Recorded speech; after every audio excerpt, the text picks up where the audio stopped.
In this video, I'm gonna give you 5 laws of emotional regulation, not tips, not advice, laws. Tips you can ignore, laws you cannot escape. I have spent years studying why smart, capable, hardworking people completely fall apart under pressure, why they say things they regret, why they lie awake at 2 a.m. replaying conversations that ended 6 hours ago, why they feel fine 1 minute and completely undone the next. And what I found is going to make you uncomfortable because the way you were taught to handle your emotions is literally making them worse. Every single day, stay to law number 5. That one changes everything. I grew up not knowing what I was feeling ever. I just knew I was reacting to everything all the time. Someone's tone of voice, a look across the room, a message that took too long to arrive. I was constantly activated and had absolutely no idea why. Today, after years of studying neuroscience, working through my own nervous system and sitting with people in their moments, I understand something that took me far too long to learn. And what I learned is that emotional regulation isn't about controlling your feelings, it's about understanding what they're actually trying to tell you. There's a difference, a massive one, and once you see it, you cannot go back. Law number 1, emotions are not the enemy, ignorance. Most people treat their emotions like a fire alarm going off in the middle of the night, annoying, disruptive, something to be silenced as fast as possible, and it's costing them every relationship, every career opportunity, every moment of genuine peace they could have had. Here is the blunt truth. Reactive people fight their feelings. Regulated people listen to them. I used to be a woman who prided herself on not reacting, on staying calm, on being the person in the room who never showed anything. I thought that was strength. It was not strength. It was suppression. And there is a critical difference. Suppression is holding a beach ball underwater. You can do it for a while, but the moment you lose focus, it explodes back up with twice the force. And here's what I learned the hard way. You cannot regulate an emotion you refuse to acknowledge. You cannot work with something you are pretending does not exist. The neuroscience is clear on this. Your limbic system, the emotional brain, evolved before your rational brain, before language, before logic, before everything you use to navigate a modern life. It's older, it's faster, and when it fires, it doesn't wait for your permission. Your only move is to work with it, not against it. Here's what you do. 3 things. First, the next time you feel something spike, do not immediately ask what happened. Ask what you feel. Name it out loud if you can. Angry, scared, dismissed, overwhelmed. One word. That is all. Second, remind yourself the feeling is data, not a verdict, not a flow. Information your nervous system is trying to hand. Third, ask what the feeling is protecting. Anger usually protects a boundary. Anxiety usually protects something uncertain. Sadness usually protects something that mattered. Find the protection and you find the message. That's it.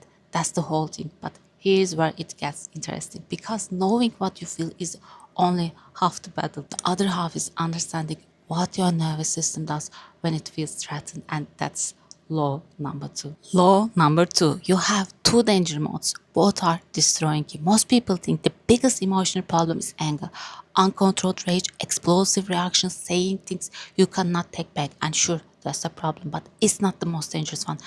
Explosive people are visible. You can see the problem. You can work with it. The most dangerous emotion state is the nobody talks about shutdown, numbness, disconnection. The person who feels nothing, who stressed through people, who nods at conversation they are not present for, who goes through the motions of a life that doesn't quite feel like theirs. That's not peace. That's a nervous system that has given up trying to communicate. Numb people think they are regulated. They are not. They are just broken in a quieter way. I have worked with people who had not cried in years, who couldn't remember the last time they genuinely loved, who described their daily life as watching themselves from a distance, present but not really that. They thought they were strong. They were exhausted. And here's what I learned from that.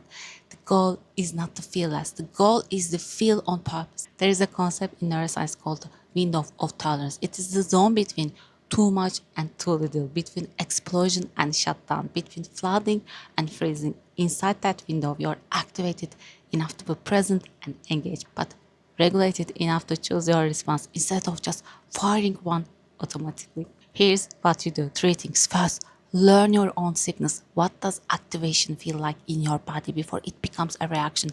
Tight chest, shallow breathing, heat in the face. Learn your early warning system before the alarm becomes a siren. Second, learn your shutdown signals to going blank, feeling foggy, nodding without listening, saying fine, when you are not fine. These are not gone. These are your nervous system checking out. Third, when you notice either signal, pause, one breath, one question, am I too hot right now or too cold? The answer tells you which direction to move. What's the whole system? But here's the thing, most people miss completely. Knowing your signals is useless. If you don't know how to act with the gap between stimulus and response, that's the law number three. Law number three, the gap is where your freedom lives. Most people believe their reactions are automatic, inevitable, just who they are. That's not biology, that's an excuse. And it is one of the most expensive excuses you will ever make. Here's what neuroscience actually shows us. Between the trigger and the response, there's a gap. It's small, a fraction of a second, sometimes less, but it exists, and that gap is the most valuable real estate in your entire emotional life. I used to blow through that gap without even knowing it existed. Someone would say the wrong thing, use the wrong tone, send the wrong kind of silence, and I was already mid-reaction before I had made any conscious decision at all. I thought that was just how I was wired. It was not. I just had never been taught to find the gap. The moment I learned to catch it, even once out of that, everything started to shift because inside that gap, you get to choose. Not perfectly, not every time, but more often than you think. Neuroscientists call this difference between a reactive response and a chosen response. Both can look identical from the outside. Same words, same tone, same boundary being set, but one happens to you, the other happens to you. That difference is everything. Here's what you do. Three things. First, practice the one question pause. When you feel activation rising, ask yourself one thing before you respond. Is there an actual threat right now? Not a social discomfort, not an old wound being poked, an actual present danger. 9 times out of 10, the answer is no, and that answer creates the gap. Second, use your body to buy time. A single slow exhale activates your parasympathetic nervous system. It literally tells your amygdala to stand down. One breath is not weakness, it is neuroscience. Third, choose your response like you are choosing it deliberately. Even if you land on the exact same words, you would have said reactively. Saying them as a choice feels different, lands different, and over time rewires differently. That's it. Third, choose your response like you are choosing it deliberately. Even if you land on the exact same words, you would have said reactively. Saying them as a choice feels different, lands different, and over time rewires differently. That's it. But here's what nobody tells you about regulation. The gap only works if you are not already running on empty, and most people are. That's the law. And law number four, your emotional bank account is either working for you or against you. Most people invest in everything except the one thing that determines how they handle all the others. They invest in their wardrobe, their career, their social life, their fitness, their portfolio, and they invest absolutely nothing in their nervous system. Then they wonder why they fell apart under pressure, why they cannot handle conflict, why small things hit them like large things, why they are always one bad moment away from completely losing it. Here's the blunt version. People who invest in their emotional bank account have reserves when life gets hard. People who don't are always overwhelmed. I spent years running on empty and calling it discipline. I thought pushing through was a virtue. It wasn't virtue. It was depletion wearing a disguise. And the bill always comes to always. Here's what you do. Three things. First, audit your inputs. What are you consuming daily? News, conflict, social media comparison, other people's skills. Every one of those is a withdrawal from your emotional bank account. You cannot endlessly withdraw and wonder why the balance is zero. Second, schedule deposit, not as a reward, not when you have time. Scheduled, protected, non-negotiable, sleep, moments, stillness, connection with people who regulate you rather than dysregulate you. These are not luxuries, they are your support system. Third, track your baseline on a scale of 1 to 10. How regulated do you feel right now? Not how busy you are, not how productive, how regulated. Check that number daily. It will tell you more about your capacity than any performance metric ever will.